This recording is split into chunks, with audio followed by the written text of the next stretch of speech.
All right, so this is how my lights look now. Light bulb replacement montage.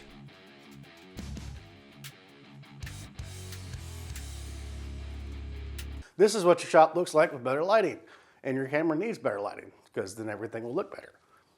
Kind of makes sense, doesn't it? Today I'm going to replace the top of my torsion box workbench with a piece of 3/4 inch plywood. And the reason why I'm doing this is because I'm going to do a tool review for the router sled for the NGX. A lot of you guys have asked me for that, and we're going to do that today. So stick around.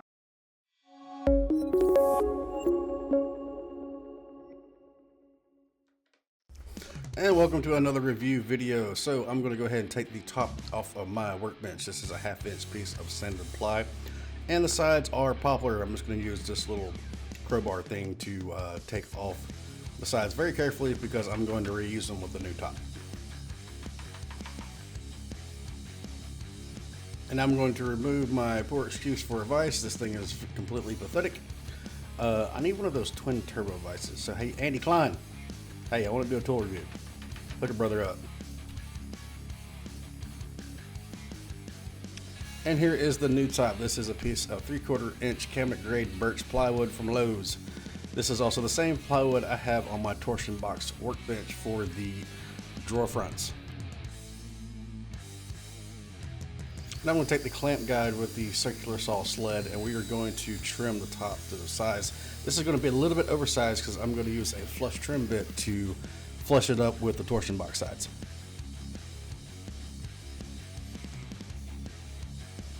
Now I'm going to use the Milwaukee trim router and a flush trim bit, and we are going to flush up the sides.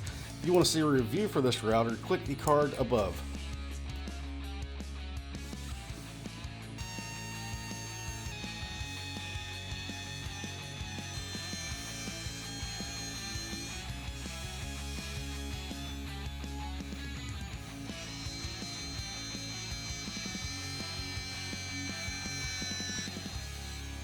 And now we're going to reattach the popular trim to each side. Okay, so let me show you how this router plate works. You loosen these knobs, this plate is completely adjustable, it goes back and forth. Also, there is an indicator stop right here that is referenced to the size of your bit. It has 1/2 inch, 3/8, and 1/4. So I'm going to be using a 1/2 inch straight bit to plow out a 23/32 inch dado. So in order to do that, you'll loosen these knobs, move this out. Now you're going to take a piece of scrap plywood that is the same size as your dado, and then you're going to put it in, and you're going to move the plate back until it stops completely. And it's tight and it's in there. So now, tighten down the knobs, and then remove the piece of plywood. So now what you'll do is you'll make your first cut. So after your first cut, you'll go back, take the router off, loosen the knobs, and push this all the way back until it stops. And that is that 1/2 inch indicator stop right there that's doing that. Tighten down the knobs, then make your second cut. And once you do that, you will now have a 23/32 inch perfect dado. So let me show you how it works. All right, guys, this is what we're gonna do first. We have a piece of pine plywood that is 23/32 of an inch wide. So this is the pine plywood you get from Home Depot. I use this for all my shops. I love this plywood. It has a lot of layers on it and it's cheap. So first thing we're going to do is we are going to put the plate on top of the guide, and then we're going to adjust the guide to it's somewhere close to in the middle of this line that I have made. And then we're going to lock it down. All right. Next thing we're going to do is we're going to eliminate the side-to-side play in the guide. So put the guide back on, take a screwdriver, there's 2 screws right here. We're gonna loosen those up. All right, so now we're gonna take this and push it all the way against the guide. Take a screwdriver and kind of wiggle that screw back into place and tighten it down. And we're gonna do the same for the back. All right, so now there's no side-to-side play and it moves very freely. Now we're gonna make our first cut with this plywood, which is gonna be the center of the line. All right, so have your 1/2 inch bit, have the bearing, which is a 1 inch bearing, and then we are going to put that bearing into the hole. Make sure the bearing is all the way into the hole, okay? All right, so now we're gonna make the cut. Now, we're gonna go Norm Abrams on you. Always wear your safety glasses, always wear hearing protection because this router is loud and it shoots a lot of dust.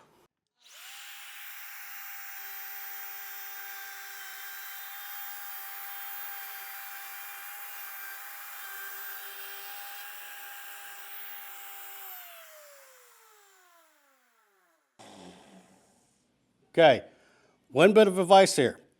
Do not lift this router off the plate until it's completely stopped. If you do that, you're going to break the inside hole and you're going to start chipping off pieces of plastic.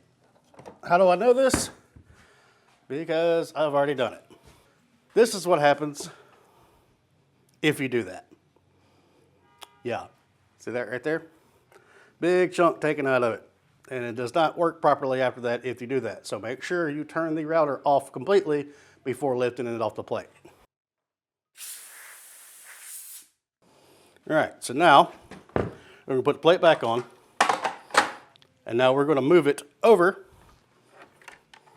so it completely stops right there. Tighten it back down. And then we're gonna make another cut.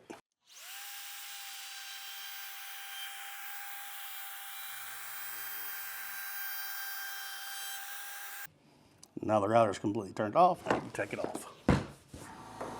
Now let's test it and see how close this fits. What the hell's going on here?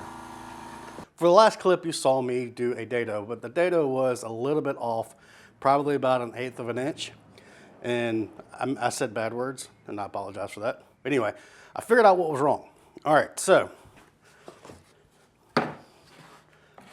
this plate right here, when you move the plate back for the second cut, make sure there is no dust in between here.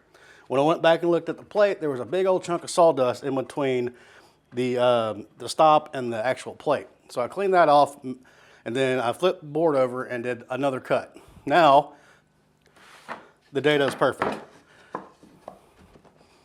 Absolutely perfect. It's hand pressure tight, it can pick up everything. Perfect dado. Now I'm going to route out some T-tracks into the new top of the workbench. This is a Clean Spore 3/4 inch straight bit. This thing is awesome. It plowed through all of the 3/8 inch deep dados without any problems.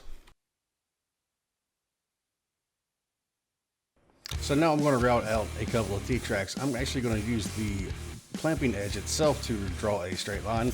And then I'm going to line up the base with the line. You don't have to adjust anything because this 3/4 inch bit is the exact width of the T-tracks.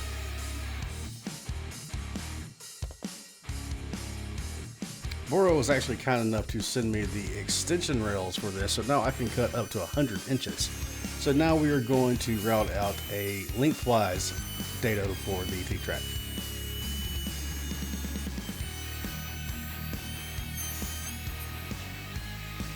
Next, we're going to install the T-tracks. This is the intersection kit from PowerTech that I got off of Amazon. I will have a link to the description below because the PowerTech stuff is a little bit cheaper than the more name brand T-tracks.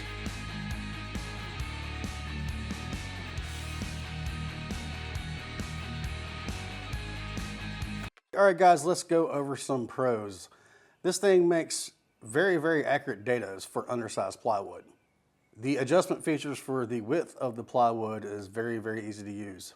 The plate glides very well on the NGX guide.